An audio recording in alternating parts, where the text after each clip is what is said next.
Hello again, everyone. Todd Michael Putnam here from D&D Creative Table Designs, bringing you another adventure table idea. This one is the Stormy Seas. The Stormy Seas. Now, normally when I have everything set up, it's all one big setup thing. Obviously, for caverns and dungeons and stuff like that. But that's because the area is all there to go through. But with an ocean type adventure, it can't all be set up because most of the time you're just sitting there out in the ocean. And the ocean is clear, and then as they come across new things, you have to place them on the table. So in this instance, I've got everything just about set up all at one time, and then we'll go through the various things they're going to happen. So the first thing that's going to happen for the characters, they're on a privateer ship, this ship right here, and they are out hunting pirates. They've got a crown's mandate, a mandate from the emperor that says they can go out and hunt pirates and track them down, and they're after, in my particular campaign, a smuggler ship that smuggles drugs, and the name of the ship is Lady Blood Moon. And the ship that they're on is the Sea Saber, not that it matters, but so that's the ship that they're on. The first part of the voyage, they're going to have rough weather. They're going to have an actual storm that goes along. And the way that I'm going to do that on the table is I've got these little things. These guys right here, I found some translucent blue door stops. Translucent blue door stops. Just got them on Amazon. They're like $9 or whatever it is. No big deal. And they work perfect for sliding underneath the WizKids Falling Star ship and putting it at an angle. As you can see, this ship is at an angle versus this one here, which is sitting upright.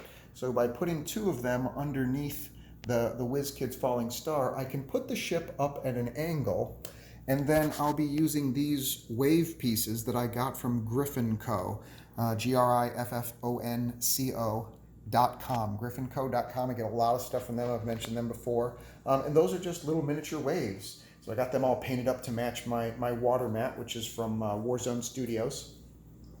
And so you can put the door stops, translucent blue door stops, underneath the ship on the side, and then throw some of these waves up there all around. You can they don't have to be right there on the ship. You just kind of pass them around like this so you can have ocean waves, so to speak, pushing the ship around. And there'll be a series of checks. There'll be stuff to see, the rigging is going to start coming down, and like one of the sailors falls off and drops to the deck. So one of the players is going to have to climb up, and they're going to have to make a series of increasingly difficult dexterity checks in order to get to the top of the rigging, because they're going to have to pull down the sails before they just rip the masts off because the storm just blew up so quickly. So then there'll be a series of strength checks for them to pull in the sails in time. And as they're going along, the ship's going to be rocking back and forth. Players will have to make dexterity checks so that they don't get washed overboard. Crew members might get thrown overboard, and they're going to have to send out a lasso or whatever, a rope, and try and get them and drag them back in.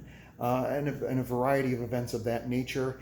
And then there'll be some rocks that show up, some outcroppings in the ocean itself while the storm is blowing, and they're going to have to make a series of helm checks in order to be able to avoid the ship hitting those rocks and taking on water. In this event, it's not going to be crashing the ship itself and sinking it, but it will take on water and slow the vessel down. So that'll be the first encounter. Will just be literally the players against nature, dealing with the damage that nature itself can cause to the ship.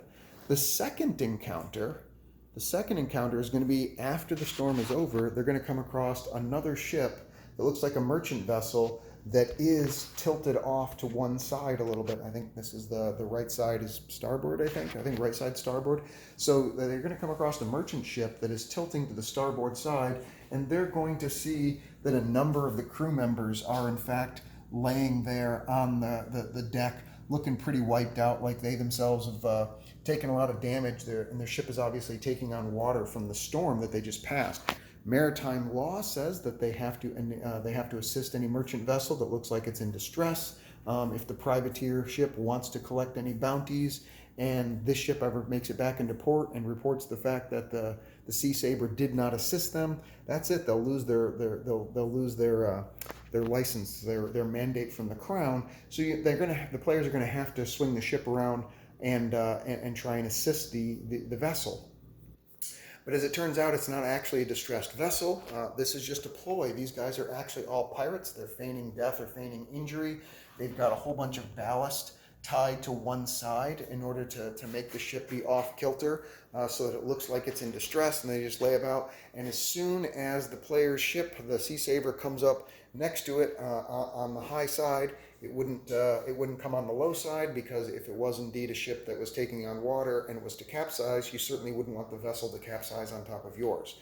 So the player's ship will sweep around onto this side of the distressed ship, and as soon as they do, the pirates are going to cut the ballast, throw down planks, and then it will be ship-to-ship combat as the pirates go man-to-man, fighting to try and take control of the Sea Saber and get another ship for their small but growing armada. And so then you'll have that ship-to-ship combat that everybody loves. I have these, if I can get them here. Oh, I should have put this out.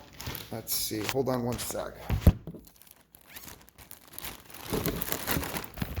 There we go. So I have a number of things like this that are like, and this will be floating around the ship. I should have put this out. These things here just look like flotsam, basically. That'll be floating around the ship that looks going to make it look also like it's distressed. And again, that's stuff that the pirates threw out there specifically in order to have that effect. And then I have these small laser cut dock pieces that are perfect for laying across from one ship to the other and making boarding. And I've got 4 of them, so there'll be one on the top, 2 across the center deck, and then another one across from the top deck, and the pirates will get across that way, in addition to, of course, from swinging across the sails and stuff. So from high up in the rigging. So that'll be that fight there. They'll engage in that and presumably take out the pirates. Hopefully take out the pirates, and that'll be that encounter. The third encounter will be with this big guy right here, Strashasha. This is not a mini. This is something I got off Etsy somewhere, and it's a sea dragon, so I had it painted up. It looks really cool.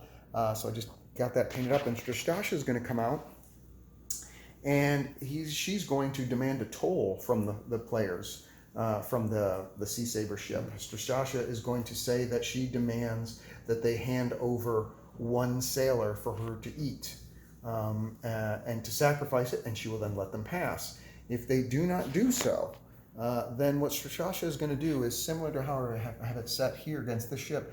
She's not going to lash out and attack individual crew members. She's going to swim away and then swim forward very quickly and do ramming speed and try and capsize the vessel by hitting it up high on the top here and pushing it over, and she's going to try and capsize the vessel. Players, of course, are going to try and do damage to her, whatever they can to get her to stop. If they can do enough damage, they will indeed make Strashasha break off. If they can't, she could potentially, after she gets 3 rounds of making increasingly high strength checks against the weight of the ship, she will be able to capsize the vessel, and they're going to be in some very serious trouble then. If the players decide not to risk it and make the sacrifice, Strashasha is going to say, well, because you did not agree immediately, you now have to give me 2 sailors. And of course, they will feel like they have basically almost no choice in the matter. It's a giant sea serpent. Their ship has been damaged. It's already took damage probably from the storm and from hitting the rocks, and then they've lost some crew members from the fighting with the pirates. So that part of the adventure is they're negotiating with the sea dragon. They may be able to come up with other things that they could promise. Maybe they will end up sacrificing some of the pirates. That's a possibility that they could do as well. They'll handle it how they handle it. That being said, that'll be the end of that encounter, however they buy her off or fend her off. And then the next encounter is going to be a mutiny. After Strashasha is gone, the pirates, not the pirates, the privateers on the player's vessel, a portion of them, about half of them, are going to cut out and say, hey, the ship has been nothing but bad luck. This venture's been nothing but poor fortune. We've lost many crew. We've sustained a lot of damage, all in a short period of time. And one of them, the spokesperson, is going to come up and blame the captain and say that the captain did not touch the mermaid statue before they left port, which is the sign of good faith and fortune for the sea. He did not appropriately give his admiration to the mermaid statue. So for that reason, sailors, being highly superstitious folk, are going to say it's all the captain's fault, and they're going to mutiny, and they're going to try and talk their way into ousting the captain. And this is an RP session for the players. They're going to have an opportunity to try and they can take either side. That's up to them, but it'll be an RP session. Try and avoid combat and try and resolve peacefully, because if too many people die, there's not going to be enough people to sail the ship. So, and the players themselves do not have sailing capabilities, so they're dependent on the crew. Every crew member they kill or potentially kill puts them in a boat that they may not be able to sail. So they're going to have to RP that out and figure out how they can talk the crew down, or get the captain to give up peacefully, whichever way they want to take that. And then potentially the last encounter that they have for this is there's going to be a buzzing sound, and then coming low in over the ocean and then flying up and zooming down on them are basically a flock of sea drakes, and they're basically going to go swarm the ship from both low levels and from up high.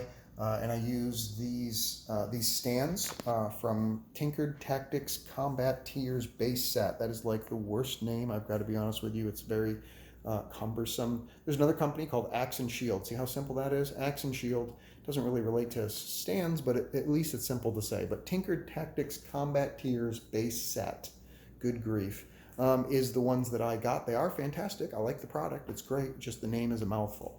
And I found those on eBay, but you get them on Amazon as well. And you can see that you can put them up in various configurations, so you can change the elevation and give you the opportunity to make things look like they're flying on your table. What also works great, if you find it, is Publix plastic shot glasses, believe it or not. Publix is a small grocery type, well, I shouldn't say small, but it's a grocery chain in many places, and I'm sure there's other ones, but it's just little clear plastic shot glasses. You can stack them one on top of the other, and your medium-sized minis will stand on those just fine for elevation. So if you don't have Tinkered Tactics stuff or Axe and Shield, you could certainly go a less expensive route, and it won't be a large platform, but at least you could get individual minis to look like they are elevated or flying by using those. So the players will then have to, and the remaining crew will then have to fight off these nasty Drake kind of guys, which are going to try and actually grab crew members and fly off, because they're attacking looking for food. They don't care about the ship. They don't care about any gold the players may have had. They literally are just looking for food. It's a swarm of creatures looking to eat, so they'll have to fend them off. They will not fight to the death because they're looking for food, so if they do enough damage, they will head off. And when they fly off, the captain is going to know, and also the first mate, that wherever they're flying off is the direction of land. And all this time since the storm rolled over, there's been cloud cover where they cannot navigate by the stars. So that's been one of the challenges they've had. I should have mentioned that sooner. So they haven't been able to navigate by the stars, not really sure where the storm blew them off course to. When these creatures attack, as terrible as it is, when they finally dry them off and they go flying away, even though there's low clouds overhead that prevent them from seeing the stars and knowing which direction is which, where exactly they're at, these creatures will for sure lead them to some kind of land. Though what island that is, they will not know. So that's it. That's what this adventure is, open adventure. Again, this is all set up all at once, so I can kind of run you through it. And see, as opposed to when I'm actually running the adventure, I will add these individual components in one at a time onto the mat. So there you go. That's today's adventure. Please like and subscribe if you're enjoying the content. I think we're pushing like 440 subscribers or so that's great.